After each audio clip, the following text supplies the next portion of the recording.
Olá, o convidado desta edição do Café com Quê vai falar sobre a sua trajetória com a fotografia, além de contar experiências e histórias vividas. Ele é diretor da Full Frame, Escola de Fotografia de São Paulo, além de ter sido coordenador do curso do Senac de fotografia por 15 anos. O convidado de hoje é Thales Trigo. Olá, Thales, tudo bem? Boa tarde, rapazes. Obrigado pelo convite. Estou muito satisfeito de estar aqui em Prudente. Espero poder contribuir com alguma coisa para vocês. Thales, você foi um dos primeiros fotógrafos a trabalhar com câmeras digitais. Como que foi essa mudança do analógico para o digital e o que você espera para o futuro? A primeira câmera digital grande que veio para o Brasil eu comprei em 1996. Eu já era fotógrafo há muitos anos, trabalhava com filme, claro, como todo mundo. E aí eu fui para um congresso de fotografia digital na Inglaterra. E tive a oportunidade de olhar e conhecer a primeira câmera digital realmente profissional, que era uma câmera feita na Suíça, uma Sinar. E aí eu resolvi, pensei e falei, bom, o caminho agora é esse. E aí eu importei esse equipamento, chegou em abril de 1996, e eu comecei a usá-lo. Apanhei muito, foi um começo muito difícil, e os clientes de publicidade, na área de publicidade que eu tinha, não entendiam bem o que era. Então foi um começo complicado, até que as pessoas começassem a entender bem o que era o conceito digital. E a partir disso as coisas foram melhorando, e eu fui trocando de equipamento e fui aprendendo mais, de maneiras que depois de uns 3 anos, mais ou menos, o digital já estava bem estabelecido em São Paulo. Pouca gente acreditava muito nisso.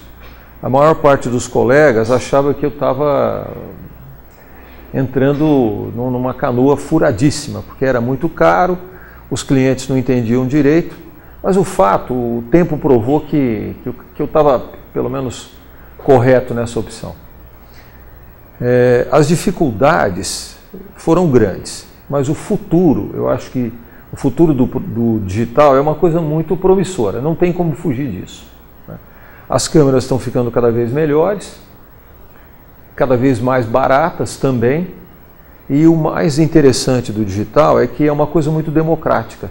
Todo mundo pode ter uma pequena câmera, todo mundo pode se fotografar, o celular é uma realidade, cada vez tem mais gente fotografando, de maneira que eu acho que o digital foi uma coisa muito importante para tudo, para todo mundo. Thales, um dos primeiros cursos em fotografia do ensino superior foi o do Senac, que foi elaborado por você. Como surgiu o convite para elaborar o curso e quais os processos você achou que dificultaram a criação do curso? Olha, eu já estava no Senac trabalhando nos cursos livres, já fazia alguns anos. E o Senac, isso é uma coisa que eu sempre digo, porque as coisas têm que ser claras. Quem resolveu fazer o curso, a faculdade, o bacharelado, foi a diretoria do Senac.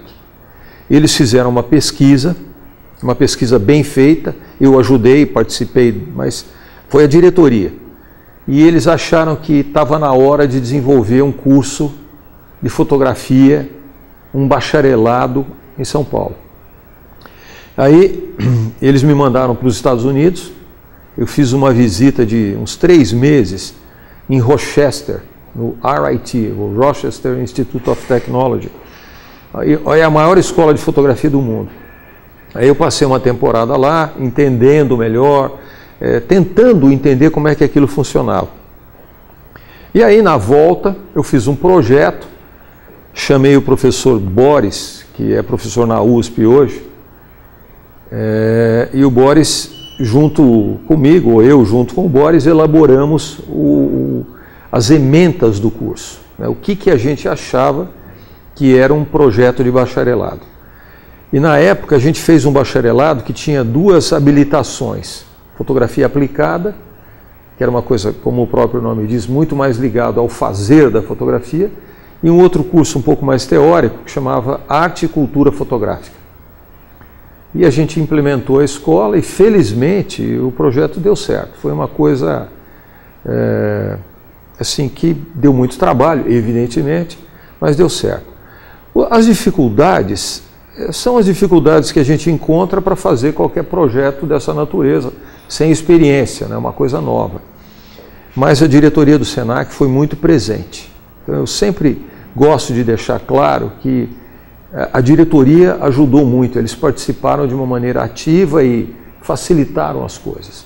Mais difícil mesmo foi a gente pensar no projeto. Thales, qual a sua inspiração quando você está fotografando? Com o tempo, a gente vai mudando de inspiração, né? Eu não acredito que um fotógrafo que trabalha durante muito tempo, como é meu caso, tenha uma única inspiração. As coisas vão mudando. O que eu mais gosto de fazer para o meu trabalho pessoal é fotografia de rua. O que eu gosto é fotografar na rua.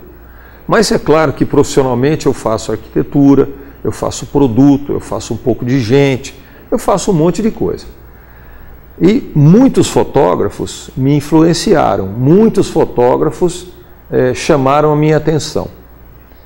E essa é uma coisa que eu acho importantíssima. Eu continuo olhando fotografia, eu gosto muito de ver livro de fotografia e estou sempre aprendendo, estou sempre assim, tendo novas inspirações. Eu não acredito num cara que tenha uma linha de trabalho, uma inspiração. Eu acho que a gente tem que ir procurando coisas novas. De maneiras que, se você me perguntar quem é um fotógrafo importante, eu sou capaz de citar alguns. Por exemplo, brasileiro, o Cristiano Mascaro. É um grande fotógrafo. Acho um cara genial, que sabe conversar, que sabe falar, que sabe expor ideias. Então, o Cartier-Bresson, fotógrafo francês, que foi talvez o mais importante fotógrafo do século XX. Também é inegável que ele me influencia, né? E muitos outros. Assim, uma coisa legal, se você quer ser fotógrafo, é olhar fotografia. Se você quer ser jornalista, você tem que ler bons textos jornalísticos. Você tem que ler tudo, mas o jornalismo é uma coisa que tem que fazer parte do seu cotidiano. Senão, é muito difícil. A fotografia também. Você disse em olhar fotografia. Tem um trabalho seu que tem uma criança na escada observando, acho que o pai dela. Como você pensou para aquela fotografia? Fala um pouco sobre ela. Eu não pensei. Esse é o lado, é uma influência muito interessante que, sem nenhuma pretensão, eu acho que eu aprendi com o Cartier-Bresson. Essa foto é interessante. Eu estava na Alemanha, na saída de um museu. Tem a escadaria, assim, uma pequena escada que é a saída do museu. E eu vi o casal e a criança que estava na escada. Eu estava usando uma máquina de filme.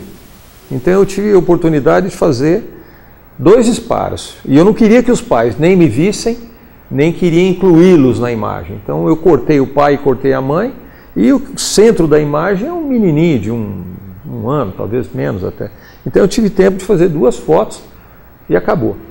Eu acho que é uma coisa interessante de que eu estava lá para fotografar. Eu tinha saído para fotografar. Portanto, eu estava com os meus sentidos ligados no máximo.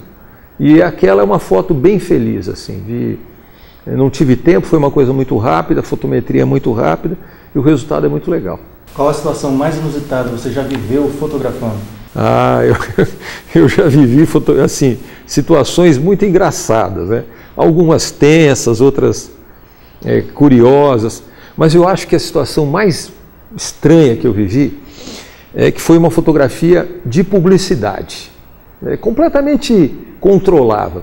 Eu estava fotografando no estúdio um conjunto de produtos farmacêuticos. Então eu fiz uma foto de uma família de produtos com máquina de Foley, fotografando em chapa, 4 por 5 polegadas. Fiz a foto, revelou, tal, mandei para a agência. A moça da agência olhou e falou: perfeito, é isso mesmo. Tá bom. Um dia depois, essa publicitária me liga muito assustada, falando assim: poxa, você mudou a embalagem? Bom, pensem que isso é um mundo pré-Photoshop, ninguém mudava nada. Eu falei: mas como assim mudei a embalagem? Bom, resumindo, a embalagem tinha um lado com o nome do produto certo e o verso da embalagem estava com o nome do produto errado, da gráfica, há 10 anos, e ninguém tinha percebido.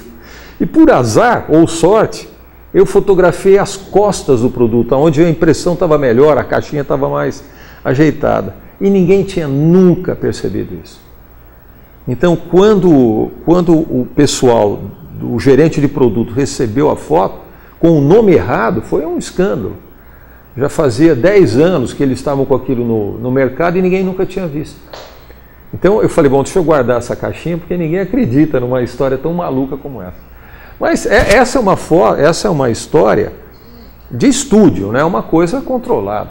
Agora, na rua tem centenas de histórias assim, de todos os tipos, né? Uma vez eu saí para fazer uma foto de uma modelo, tempo do filme. E o Júnior, que trabalhava comigo, que foi meu assistente durante muitos anos, falou assim, quantas máquinas a gente leva? Como eu achava que era um trabalho muito simples, não, uma só, pega aí e tal, essa Nikon. E fomos. E a hora que eu fui trocar o primeiro filme, eu dei uma bobeada, o filme escapou da minha mão e puf, caiu em cima do obturador. Afundou o obturador. E eu tinha que terminar as fotos. Era num condomínio, assim, um lugar bonito, interessante. Falei, bom, tem jeito. Toquei a campainha, atendeu lá uma senhora. Falei, a senhora tem máquina fotográfica? Tem. A senhora me empresta? Falei, empresto. Aí eu terminei lá com uma maquininha compacta, assim. Deu jeito de terminar. Mas eu aprendi nunca mais sair com uma câmera só. Aquela e nunca mais. O cachê foi cortado? Eu não lembro, mas acho que não. Acho que não. Mas eu levei um baita susto. Tem muitas histórias. Thales, quais os maiores desafios para ensinar alguém que está dando os primeiros passos na fotografia? Olha, é uma pergunta interessante. É bem legal isso. O que a gente tem que chamar a atenção?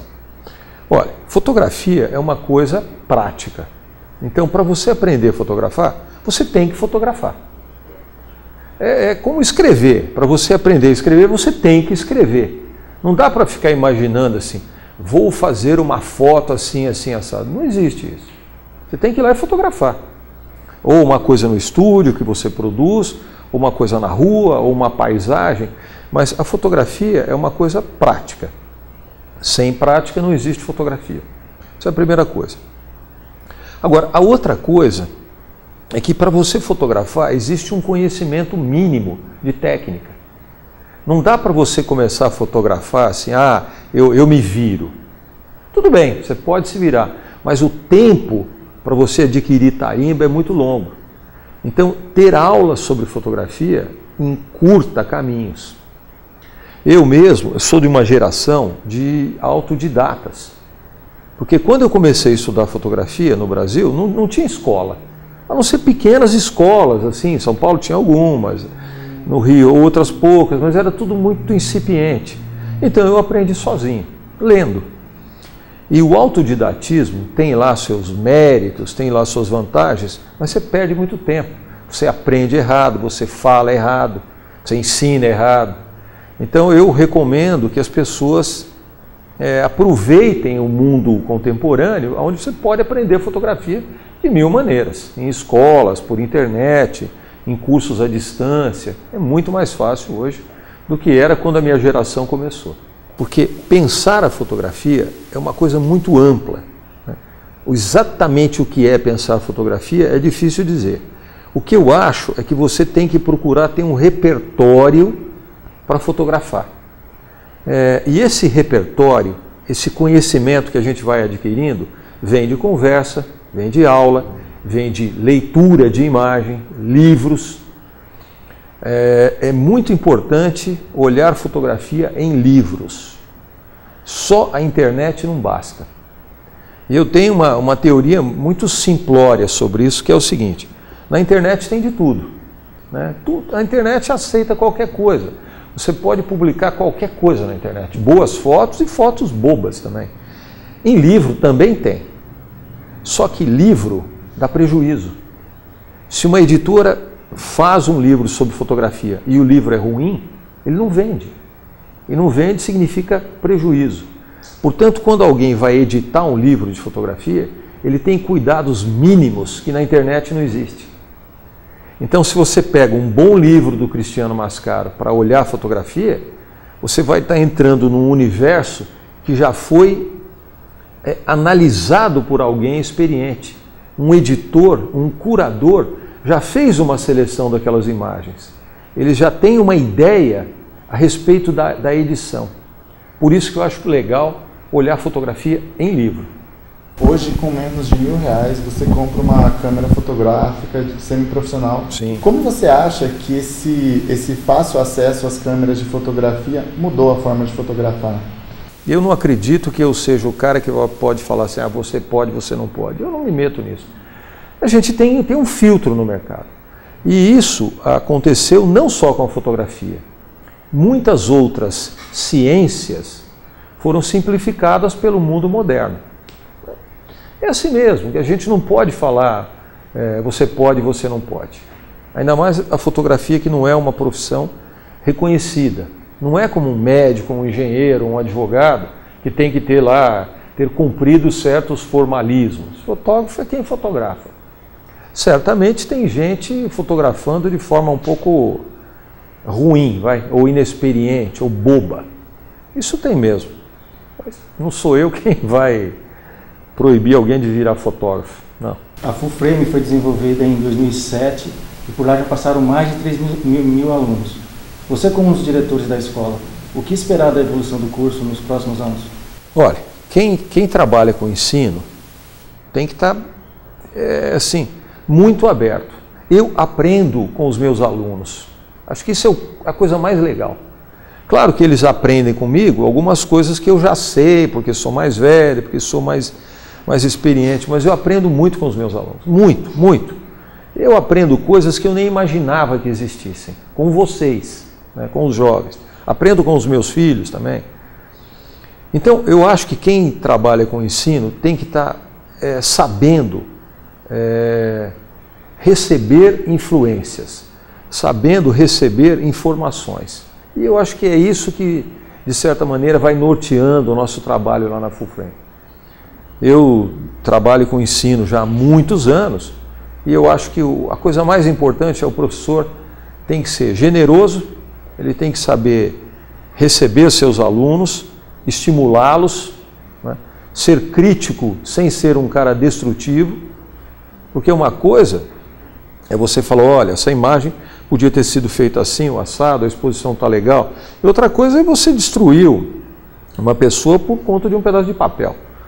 Então, eu acho que é importante análises críticas que melhorem a fotografia, a maneira de pensar, o desempenho das pessoas. Eu não vou pegar uma fotografia de um aluno, rasgar e falar é uma porcaria. Isso não tem o menor propósito. Thales, e para você, café com o quê? Café com fotografia. Eu acho que eu penso em fotografia, assim, é até um pouco bobo falar isso, mas eu penso em fotografia o dia inteiro.